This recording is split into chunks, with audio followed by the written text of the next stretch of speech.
करने के साथ साथ वह बांस की टोकरी बनाती थी और ले जाकर उसे बाजार में बेच देती थी। कभी कभी टोकरियां बिक जाती थीं, कभी नहीं बिक पाती थीं। जैसे तैसे करके वह अपने बच्चे को पालती थी, पोसती थी। वह उसे सिखाती थी कि बेजुबान जानवरों को नहीं मारना चाहिए, उनसे किसी भी प्रकार से तंग नहीं करना चाहिए। लेकिन भला उसका बच्चा कहाँ सुनने वाला था। वह बहुत ही शैतान किस्म का था और वह अपने आगे किसी की नहीं सुनता था। एक दिन की बात है, जब वह बाजार से टोकरी लेकर आई तो उसने देखा कि एक बेजुबान चिड़िया जो उसके दरवाजे पर लड़खड़ा के चल रही है। उसने फौरन उस टोकरी को अपने दरवाजे पर रखकर उस बेजुबान चिड़िया को उठा लिया और हाथ में उठाकर देखने लगी।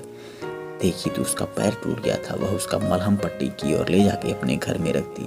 उसे थोड़ा सा पानी पिलाई और दाना के कुछ टुकड़े डाल दिए जिससे वह बेजुबान चिड़िया खा सके। वह खा पी कर चिड़िया थोड़ी देर में फड़फड़ाने लगी, चहचहाने लगी। उसकी आवाज़ सुनकर इस बूढ़ी माँ को बहुत ही तसल्ली मिलती थी, क्योंकि घर में जो उसका नालायक बेटा था वह घर में तो रहता नहीं था। वह दिन भर दोस्तों मित्रों के साथ आवारागर्दी करता, बेजुबान जानवरों को मारता, सताता था, तमाम तरह की लोगों को यातनाएं देता था। उसको थोड़ा सा भी डर नहीं था कि भगवान से उसे डरना चाहिए और इन बेजुबान जानवरों की रक्षा करनी चाहिए। इसलिए वह इस कार्यों में लगा रहता था। एक दिन की बात है, जब वह बूढ़ी माँ टोकरी लेकर बाजार बेचने जा रही थी तो उसने कहा, तुम एक काम करना, घर पे रहना और ये जो चिड़िया है इसको थोड़ा सा दाना पानी दे देना, क्योंकि मैं अभी तो रख के जा रही हूँ, बाद में इसे और भूख लगेगी, फिर ये क्या खाएगी, तुम इनके लिए थोड़ा पानी रख देना। वह ऐसा कह के बाजार चली गई। लेकिन बाजार में जब उसकी 1 2 3 एक भी टोकरी नहीं बिकी तो फिर वह बेहोश होकर घर वापस आ गई। घर आकर उसने अपने बेटे को नहीं देखा और उस बेजुबान चिड़िया को भी नहीं देखा जिसके साथ वह देखती रहती, खेलती रहती और अपनी टोकरी बनाती रहती थी। वह उस को न देखकर बड़ा दुखी हुई। शाम को जब उसका बेटा घर वापस आया तब ये पूछने लगे कि बेटा, तुमने उस चिड़िया को देखा का? चिड़िया कहाँ गई? तब वह बेटा कहने लगा, मैं क्या जानूं चिड़िया कहाँ गई, मुझे नहीं पता कि वह चिड़िया कहाँ गई।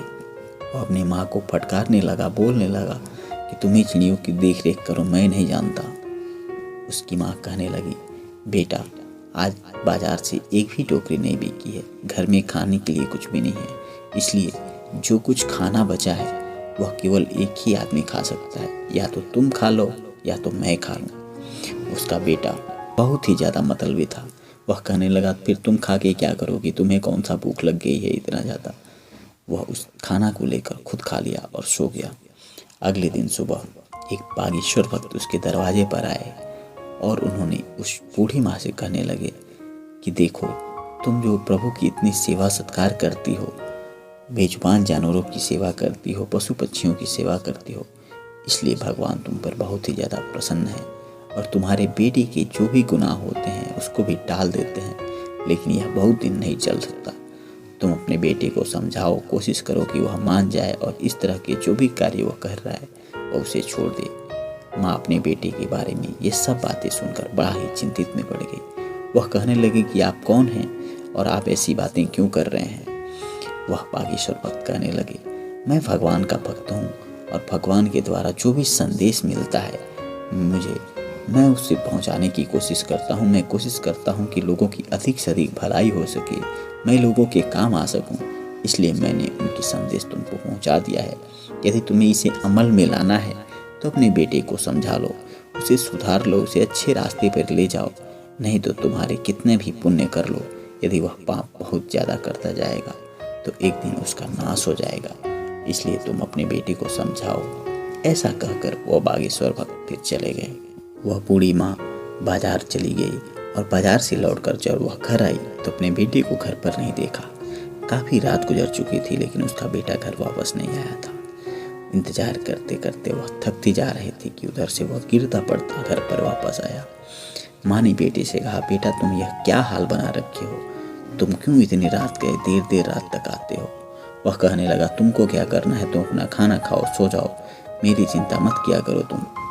माँ बहुत चिंता में पड़ गई थी, क्योंकि जो वह अपने कानों से सुनी थी उसे वह बर्दाश्त नहीं हो रहा था। वह अपने बेटे को समझाने की कोशिश कर रही थी, लेकिन बेटा जैसे ही बिस्तर पर पड़ा सो गया। अगले दिन सुबह जब वह बाजार गई, अपनी टोकरी बेचना शुरू की तो जल्दी जल्दी करके उसके सारी टोकरी बिकी। तो वह बहुत ही खुश हुई और वह मन ही मन प्रभु का धन्यवाद कर रही थी कि आज वह बहुत ही जल्दी सारी टोकरी बेच ली और बहुत सारा पैसा पा ली है।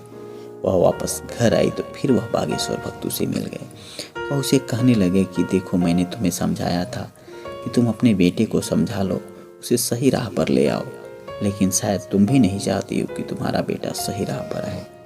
वह बूढ़ी माँ कहने लगी कि भला मैं क्यों नहीं चाहूँगी कि मेरा बेटा सही राह पर आए, लेकिन वह मेरी बातें नहीं सुनता है, मैं उसे कैसे समझाऊं, अब आप ही बताइए। बागेश्वर भक्त कहने लगे कि देखो, उसके किए का सजा मिलने वाला है। यदि तुम अब भी उसे समझा लेती हो, बचा लेती हो, तो ये बहुत ही अच्छा होगा। उससे कोशिश करो कि वह समझ जाए और तुम्हें अभी और बहुत सारे धन मिलने वाले हैं। फिर वह ढेर सारी टोकरियां लेकर बाजार गई। उस दिन भी उसकी सारी टोकरियां बिक गई और बहुत सारे पैसे मिले उसे। वह वापस घर आई और अपने घर पर काम करने वाले एक व्यक्ति को बुलाकर बेजुबान जानवरों के लिए पानी रखने का व्यवस्था कराई और कुछ ऐसी भी घोंसला बनवा दी जहाँ पे पशु पक्षी आके रह सकें। वह अपनी छोटी सी नन्ही सी चिड़िया की रोज इंतजार करती कि अब वह आ जाती, लेकिन वह नन्ही चिड़िया कभी नहीं वापस आई। बहुत सारी चिड़ियाएं, बेजुबान पशु पक्षी आए, उसके घर दाना चुने, पानी पिए, चले गए, लेकिन वह चिड़िया आज भी नहीं आई। अगले दिन जब वह बाजार जाने वाली थी तब उसका बेटा सोकर जगा था। वह अपने बेटे को समझाने लगी कि बेटा, तुम मान जाओ, तुम्हारे ऊपर बहुत बड़ा संकट आने वाला है। मुझे तमाम तरह की हिदायतें मिल रही हैं, लेकिन मैं तुम्हें कैसे समझाऊं। उसका बेटा फिर उस पर नाराज हो गया, चिड़चिड़ा हो गया, चिल्लाने लगा, तुम यह क्या कहती रहती हो, तुम क्यों नहीं अपने काम से काम रखती हो। मेरी चिंता तुम छोड़ दो माँ, मैं तुम्हारा छोटा सा बच्चा नहीं हूँ जो तुम्हारे इशारों पे नाचूं। तुम जो कहो वही करूँ, मुझे पता है मुझे क्या करना है। ऐसा कहकर वह घर से बाहर निकल गया। लेकिन रास्ते में कुछ ही दूर गया था कि उसे अचानक जोर का झटका लगा। ऐसे लगा कि जैसे कोई उसे धक्का दे रहा हो। वह मुंह के बल गिर गया और पूरे चेहरे पर निशान पड़ गए। उसके मुंह से खून निकलने लगा। उठकर खड़ा होना चाह रहा था, लेकिन खड़ा नहीं हो पा रहा था। फिर ऐसे तैसे कोशिश करके वह धीरे धीरे उठकर खड़ा हुआ और वापस अपने घर की तरफ आया। माँ ने अपने बेटे का यह हाल देखा तो वह दंग रह गई। वह कहाँ फटी, बेटा यह क्या हुआ, वह क्या हुआ। थोड़ी देर में वह बागेश्वर भक्त आ गए और वह उनके पैरों पर गिर गई और पूछने लगी कि हे बाबा, यह क्या हो गया, आप मेरे बेटे को बचा लीजिए। मेरा बेटा क्या गुनाह किया है मुझे नहीं पता। वह कहने लगे कि तुम अपने बेटे से क्यों नहीं पूछती हो। वह माँ कहने लगी कि मैंने तो बहुत कोशिश कर ली, लेकिन यह मेरी बात एक भी नहीं सुनता है। आप ही बताएं मैं इसकी रक्षा कैसे कर सकूं। वह बागेश्वर भक्त उस बच्चे के पास गए और बोलने लगे कि बताओ, यदि तुम अपनी गुनाह नहीं कबूल करोगे तो तुम्हें इस तरह की सजा मिलती रहेगी। वह बच्चा डर गया था। अब वह बेजुबान जानवरों के जैसे हो गया था। वह डर से कांप रहा था और अपनी माँ की गोद में लिपट कर रोने लगा। कहने लगा कि हे माँ, तुम जो छोटी सी चिड़िया जिसकी पैर टूट गई थी, उसको तुम अपने घर लाई थी, उसका पैर तोड़ने वाला मैं ही हूँ। मैंने ही उसे मारा था, उसका पैर टूट गया था। लेकिन मैं जब घर वापस आया तो देखा तुम उसको सहला रही हो, खिला रही हो। तभी मैं सोच लिया था कि जिस दिन तुम मुझे मौका दोगी मैं इसके पास रहूँगा, उसे मार डालूंगा। उसे मैंने अपने हाथों में पकड़ लिया और जोर से दबा दिया। देखते ही देखते उस चिड़िया ने दम तोड़ लिया। अब के बाद से तुम जितनी चिड़ियाओं को घर पर बुलाती हो घर पे दाना चुनने के लिए, मैं हमेशा उसको मारता रहता, लेकिन कभी तुमसे नहीं बताया कि मैं ऐसा काम करता हूँ। इसलिए माँ मुझे माफ़ कर दो। मैं अब ऐसा कुछ भी नहीं करूँगा जिससे तुम्हारा दिल दुखे और नन्ही चिड़ियाएँ, बेजुबान जानवरों को कोई नुकसान पहुँच पाए। ऐसा कहकर वह रोने लगा, गिड़गिड़ाने लगा, अपने माँ के पैरों पर गिर गया।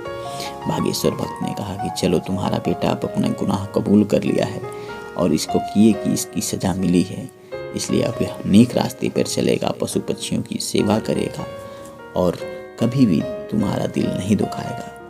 मित्रों, इस तरह से यह कहानी यहीं समाप्त हो जाती है, लेकिन हमें इस बात को ज़रूर सिखाती है कि हमें कैसे भी करके जो भी ऐसे जानवर हैं जिनको कि हम मदद कर सकते हैं, या ऐसे जानवर जिससे पशु पक्षी जो पानी के बिना छटपटा उठते हैं गर्मी के मौसम में, यदि उनकी थोड़ा बहुत भी मदद हो जाए, कहीं के पानी रख देते हैं, तो यह उनके लिए बहुत ही अच्छा होगा।